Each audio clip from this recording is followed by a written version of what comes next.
Здравейте, аз съм Надежда Максимова и принципно съм писател, изследовател и биокар.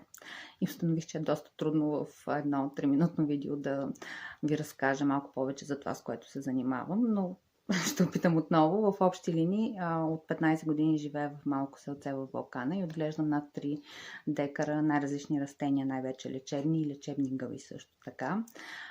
Отделно се опитвам да работя с принципите на алелопатията, как различните живи същества в почвите, в градината от растенията, през гъбите, през дърветата, през пчелите взаимодействат и развиват едно хармонично съобщество, което поддържа здравето естествено. И съответно, тъй като от 15 години се занимавам не само с това наблюдение и изучаване на живия свят и на планетата, но се занимавам и с изучаване на най-различни билкови формули.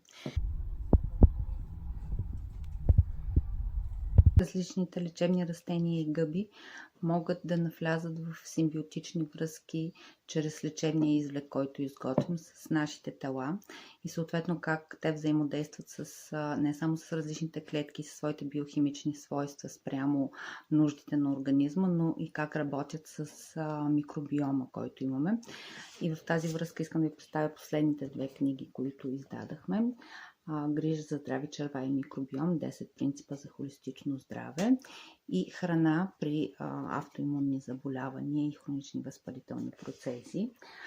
Тези 2 книги са следствие на множество изследвания и работа не само с градината и с собствения ми организъм, но и с хора, които са се доверили на това да търсят баланса и хармоничните взаимоотношения между своите организми и средата, която ни заобикаля.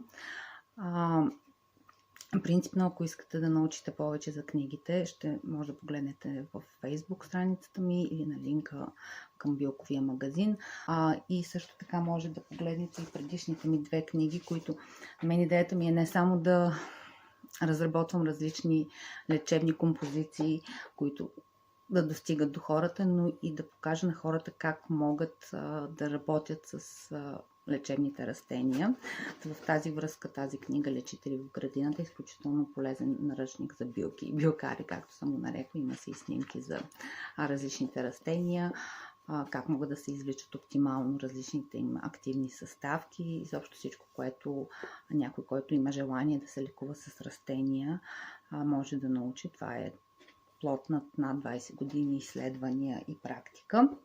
И първата книга "9 цикъла сезони за живота в планината" в общи линии. Имам отделно различни онлайн курсове обучителни, давам индивидуални консултации и съм на среща за въпроси и нужди.